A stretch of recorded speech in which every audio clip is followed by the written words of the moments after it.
On today's adventure, we are headed to the Smithsonian National Zoo in Washington, D.C.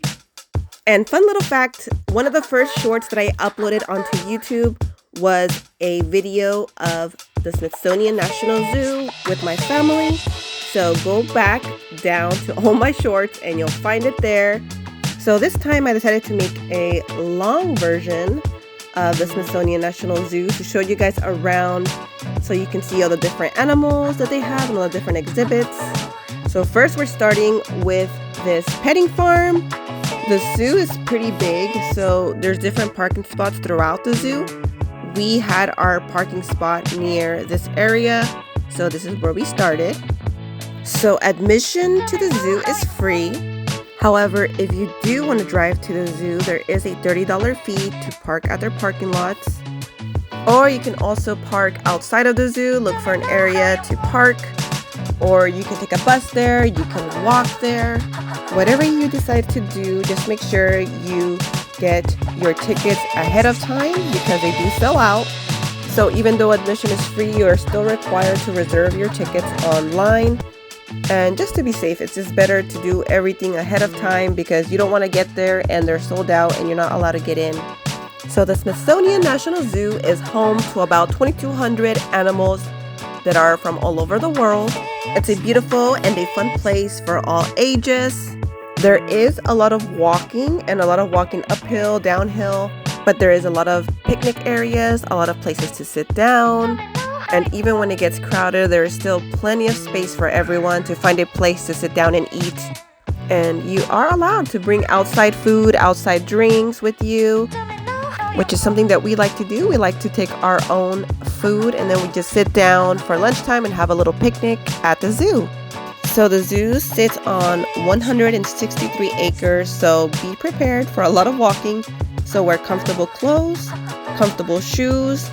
If you go during spring or summertime, it does get very hot. So you can also make sure to bring your refillable water bottle because there is a lot of stations to fill up your water. So if you forget to bring water or you want a hat because it's too hot, they also do have a lot of little stores, little shops throughout the zoo. They sell t-shirts, they sell hats, they sell food, they sell drinks, they sell so many different types of souvenirs. And also during the summertime, they have what I think is called a mister. And what the mister does is they have them throughout the zoo and they just pretty much do what they're called. They throw a little mist of water and you can stand under it and cool off for a bit. So it really is super helpful when it's so hot because it just cools you down for a second. And since they are throughout the zoo, you get a lot of chances to cool down as you walk around and see all the animals. And you definitely can take strollers, you can take wagons. There is a lot of designated areas for stroller parking, for the wagon parking. So if you have a lot of little children, it definitely comes in handy. You can also carry your little picnic in there or a change of clothing. Whatever the reason may be, they definitely come in handy. So now that our girls are bigger, we decided to stop taking our wagon. We noticed that they preferred being out of the wagon more than not, except for like the smaller one, she does like to be carried now and then. But we felt like it was just completely easier to be without the wagon, and we liked that we didn't have to worry about having to park our wagons. So all we brought with us this time was just a small backpack. And you can also leave things in the car. You can go back to your car and then come back in. So whatever works best for you, just know that you're allowed to bring wagons and strollers with you. So this time around, we did notice that we saw a lot of animals that were sleeping. And it could be that they were sleeping because we went more towards the afternoon. And I see a lot of people recommend going earlier because the animals are more active. But either way, we still enjoyed seeing all the animals, whether they were sleeping or not. It was still so much fun seeing them and learning about them.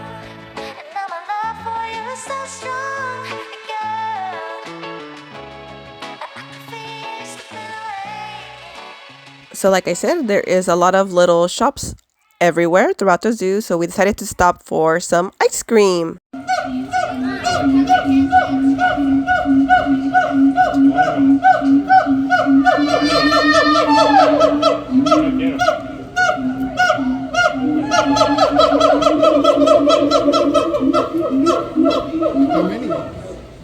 So they also have wolves, but this one is the red wolf.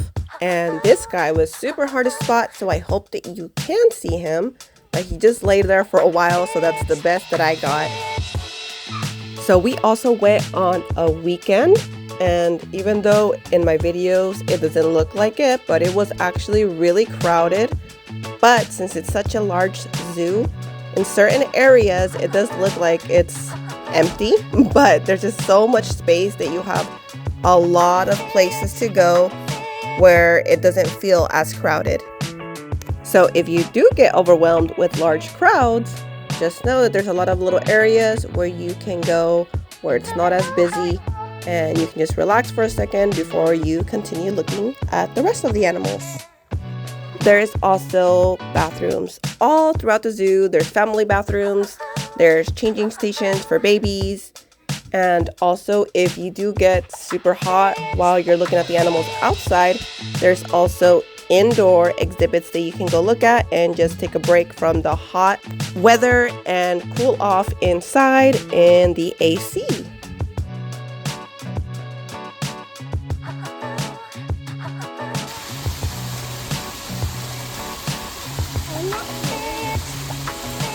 There is also a lot of places to take photos, a lot of places to just stop and take a drink. So don't feel like you just feel rushed. It feels super relaxed being here in this zoo, and there's literally so much to look at. So make sure you take your time and plan accordingly so that you can see all the animals and all the exhibits. So this zoo is also very popular for their giant pandas, and last year, I believe it was, they did not have them, but they are finally back, and that was one of the areas that was super busy, and there was a line to see them. So again, plan accordingly if you do want to go see the giant pandas, because it was super busy around their area. Also, if you go onto their website, you can also see live cams of certain animals, so you can see the pandas, and I believe it's 24 hours. You can just go and look at the animals. You can show your children. If you have homeschool kids, you can use that as a day of learning about the animals in the zoo. So yeah, I thought that was pretty neat. So the zoo is open Monday through Sunday, and they are open from 8 a.m. to 6 p.m. every day. And I think on the website it also recommends 3 to 4 hours for you to be able to see the entire zoo. So make sure you give yourself enough time to see everything at the zoo. And if you don't have enough time, just take a look at the map and go to the exhibits and the animals that you are most interested in seeing. At the zoo, they also host a lot of different events throughout the year, so keep a lookout for that.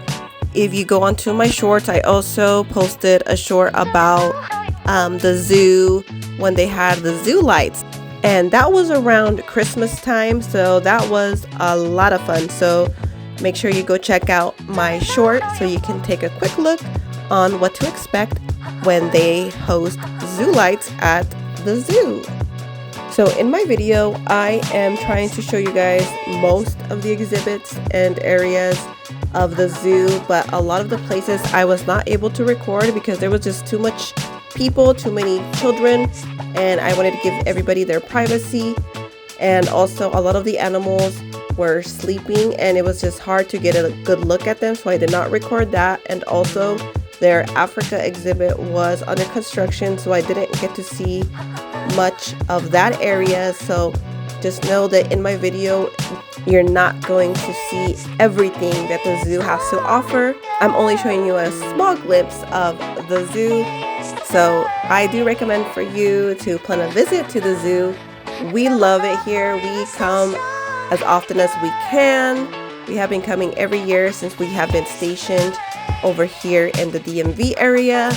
So if you also go look at my shorts, you'll also see a video of the zoo where it's the bear area. So this time I did not get to see the bears, they were sleeping. But if you go look at my shorts, you'll be able to see the bears, and I believe it was Mama Bear and her cubs. So here we are entering an indoor exhibit, and this was called the birdhouse. And inside there is just birds flying freely, so they're not inside of a cage. They could literally land on your shoulder if they wanted to. So that was a lot of fun to be in their environment, sort of, even though they're still indoors, but it was very fun to see them so close.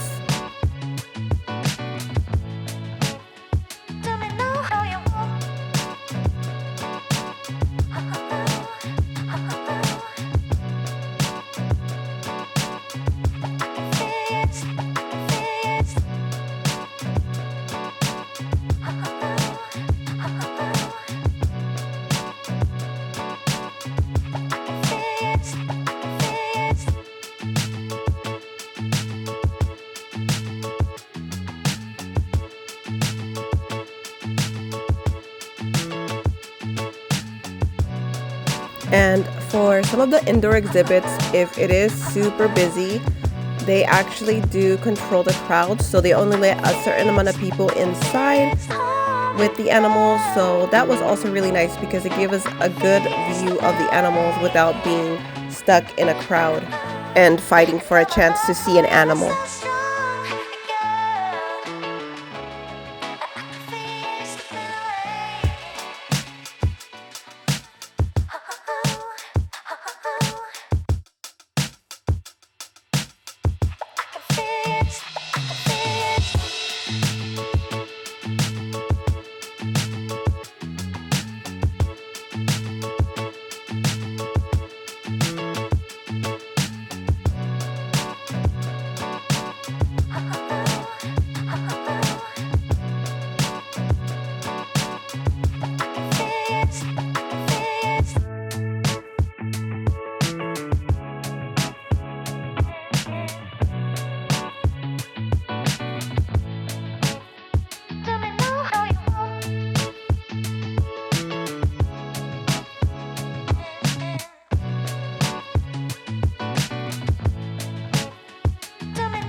So now here you can see we are waiting to get into the small mammal house. We were waiting in line, and again, since it's an indoor exhibit, you have to wait in line because they are controlling the crowd since it was a busy day. And inside of here, it was more difficult for me to record more of the animals because there was too many people, so I wanted to give everybody their space and their privacy. But I did manage to get a couple of the animals, but there was way more that I did not get. And here I'm showing you some of the information of this sand cat, which is an animal that I have never heard of before, but it was so cute. It literally looked just like a regular cat.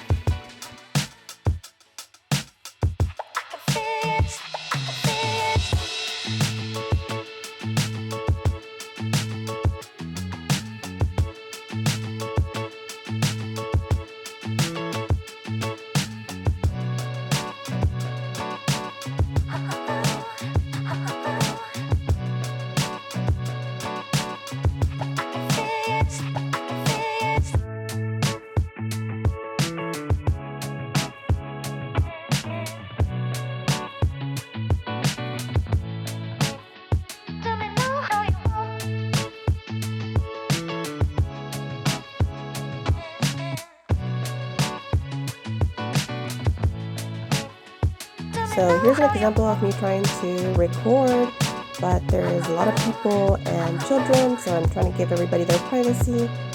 But I still managed to get a little footage of this guy.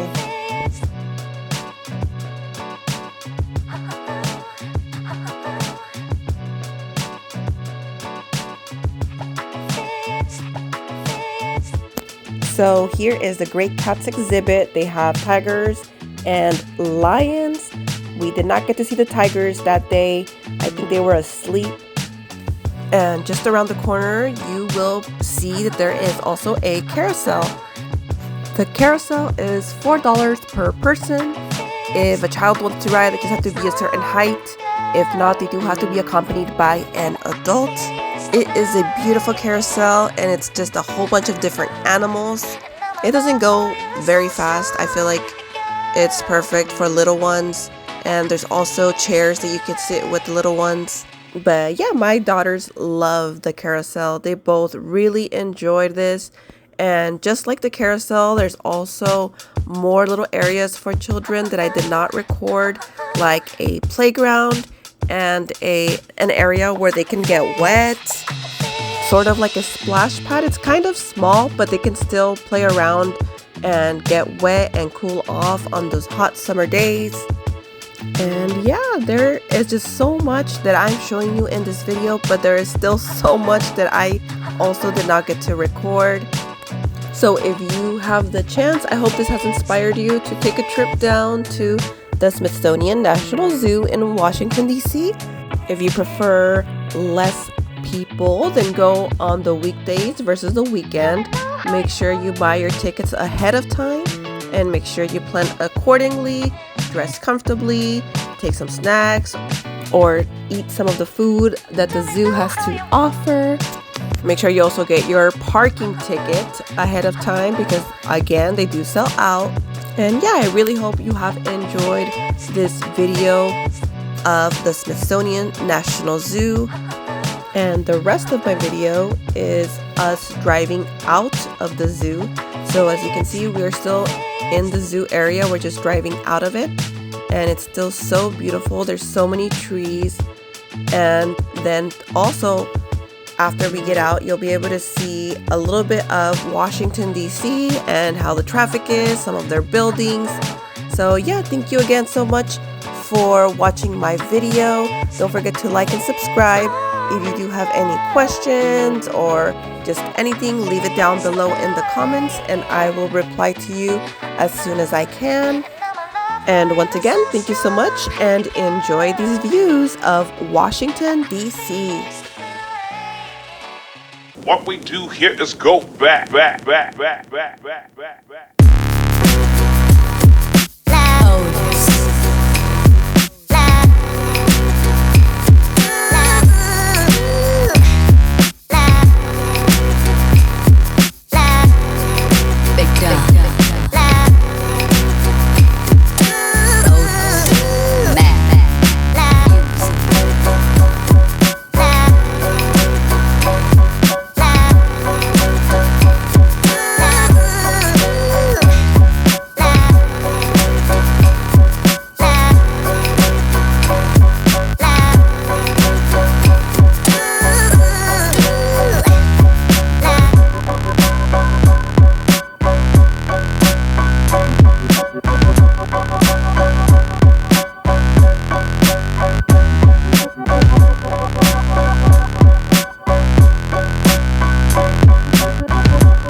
Go back.